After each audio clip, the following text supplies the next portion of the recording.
Hello, and how is everyone doing today? Welcome to the channel if you're new. And if you're a returning viewer, I am glad to have you back. So, I actually made this video a little while ago, so this is pretty much a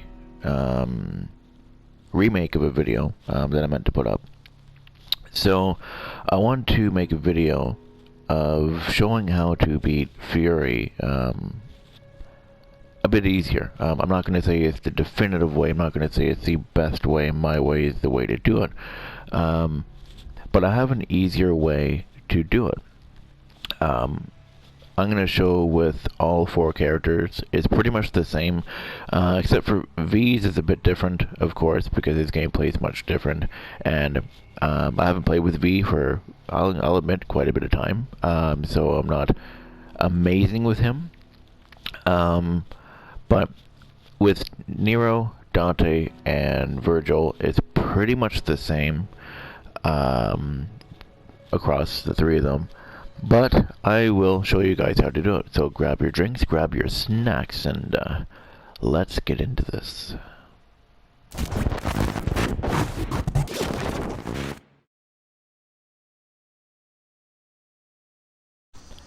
Okay, so we're going to start off with Nero here.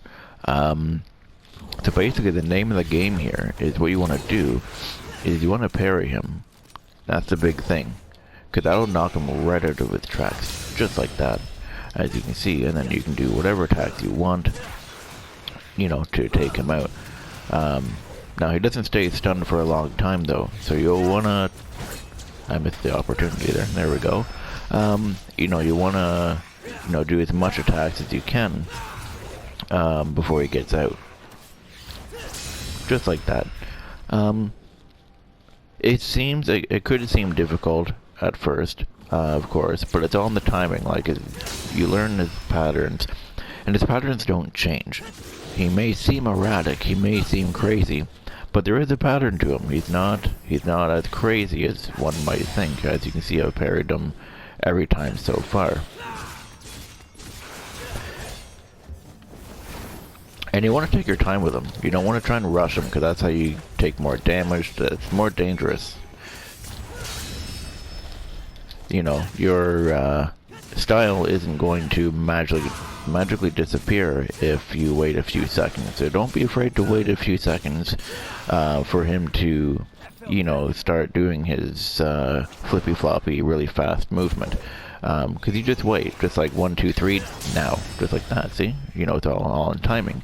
It can take a long time, and it can seem, I'm not too sure the proper word, but it can seem difficult, it could seem, you know, stressful, but it's not hard. And admittedly, it does take time to practice.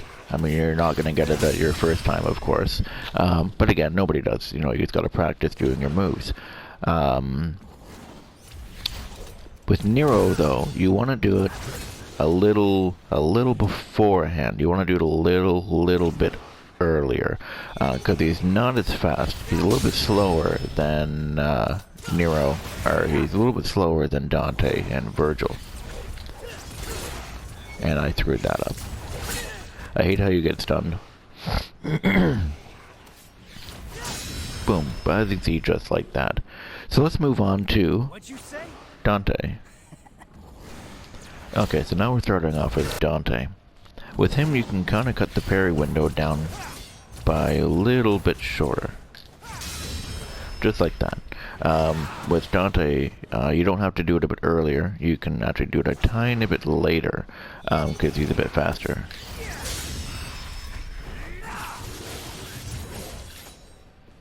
It's usually about 3 seconds. So it's like 1, 2, 3, just like that, as you can see. Most of his attacks, you know, I know. 1, 2, 3. Most of the time, it's very, like, 1, 2, 3, just like that. There's only one that's a bit hard to predict, and that's when he's going around quite fast. But most of the time, I can predict exactly what he's going to do. Like this one here, you know, I can just do that. So it's all timing and all counting. With V, it's much more difficult, of course. But again, 1, 2. See, this one. Whoops. See, I didn't get that one. He can be a bit tricky sometimes, but 90% of the time, when you get the patterns down, when you get everything, what do you call it? When you have everything pretty much down to a science, like when you've, like, okay, well, you know when he's gonna do this attack, you know when he's gonna do this, when he's gonna do that, like that, right?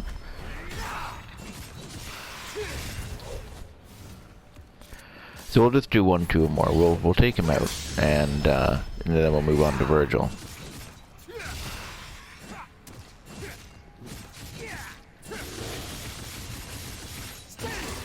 Alrighty, so let's move on to Virgil. Alright, and now we're playing as Virgil. I don't want to spend too much time with Virgil, because with Virgil and Dante, it's pretty much the same thing. Just parry, do attack, you know, same sort of thing. Except obviously Virgil has different movesets and blah blah blah. But overall, it's exactly the same. Count to 3, like I said, and that's about it.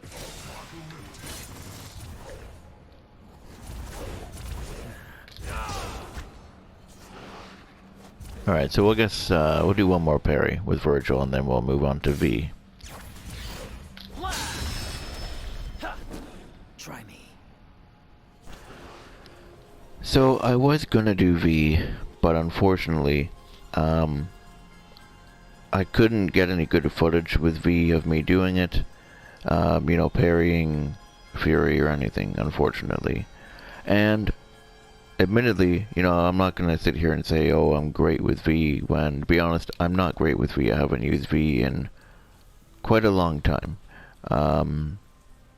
And I'm not gonna try and show you guys and say, hey, you do this, do this, do that. You know, if I'm not good with that character. But with Nero and Dante and Virgil, it's all the same. Just parry, parry, parry. Count to 3, you know. But don't always rely on the 3 seconds, though. Sometimes he's shorter than 3 seconds. Sometimes he's longer than 3 seconds. You know, don't always rely on that. I also wanted to say that I want to try and do more tutorial videos, because I noticed that you guys do enjoy them. I have one video that's been up for about 2 years now, and it's I can't remember the name of it. Let's see here. Oh, right. It's called The Benefits and Negative Effects of the Dark Slayer Taunt. I put that up 2 years ago, and it has like over 4,000 views, and it blows my mind. You know, it's crazy. I did not ever expect to get numbers that high. And, you know, and I appreciate, and I thank you guys for that. And I have some other videos, and I have like another one that's like 200 views or something like that. So I know you guys enjoy and like the tutorial videos, you know, that I put up. Some more than others, of course. But I want to try and do some more of those. I want to do a couple more Devil May Cry ones. I want to start doing some Resident Evil ones, stuff like that. You know, I think they'd be fun. I think they'd be informative, and they would help you guys out. Even if you guys know them, you know, it's always good to, you know, watch some videos and try and learn some things, because you never know, right? So I'm not going to milk this video any longer, but there is another video that I do want to do, and it's how to do multiple judgment cuts with Virgil. I want to do that one next. But I thought I did a video about that a little while ago. I searched my channel, and it was nowhere to be found, but I remember recording a video doing it. I remember doing one. But either it got deleted, or got removed, or something. I'm not too sure. But I'm definitely going to be doing multiple judgment cuts, because I know that could help people a lot, and that's super powerful, especially when you are in the sin trigger and you have the doppelganger, and you start doing that, and you just destroy and just tear through everything. It's super powerful. So that's the video I'd love to do, because that would be super helpful to people. And another video I want to do is how to kill the Sin Scissors in like 2 hits. Because I've seen some people just run around and they smash them and they try and fight them and just make your guys' lives much easier. So I hope this video was a little bit helpful to you. And again, I do apologize that I wasn't able to put V up, but like I said, I'm not gonna try and show you guys how to use and how to do something with a character that I'm not super familiar with. I tried a bunch of times, but it didn't work. So, you know, that's just how it is. I hope you enjoyed this video. I hope it helped you, even if it was just a little bit. And I will see you guys in my next video.